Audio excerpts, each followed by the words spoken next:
Po në fakt si organizat edhe në zgjedhjet e kaluara, vazhdimisht kemi bërë thirrje të gjitha subjekteve politike parlamentare, por edhe ato që garojnë në zgjedhje, dhe të gjithë kandidatëve dhe mbështetësve të tyre, që të rezervohen dhe të frenohen nga përdorimi i një gjuhë e cila mund të nxjisë urrëtie, mund të nxjisë mblef dhe mund të nxjisë tension, sa i përket themi ashtu mbarvajtjes së procesit zgjedhor në Republikën e Kosovës, sepse kjo në vetvete edhe i lëndon edhe i cënon edhe parimet demokratike të një procesi zgjedhor të drejtë, të një procesi zgjedhor dhe demokratik tek e fundit. Prandaj edhe çfarë do gjuhë e papërshtatshme që përdoret, qoftë në kuadër të fushatës zgjedhore, por edhe para fushatës edhe kur jemi në prag të procesit zgjedhor, është gjuhë e cila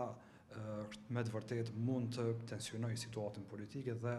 mund të bëjë që gara zgjedhore të mos bëhen mbi bazën e ideve dhe programeve, por të bëhen mbi bazën e liçimeve, etiketimeve dhe sulmeve brutale që mund të bëhen ndaj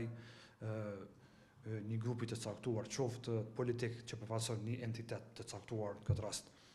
etnik, apo edhe ndaj një kategorie të kandidatëve të cilat përfaqësojnë një gjeni të caktuar ose një grup të caktuar të entitetit të tij.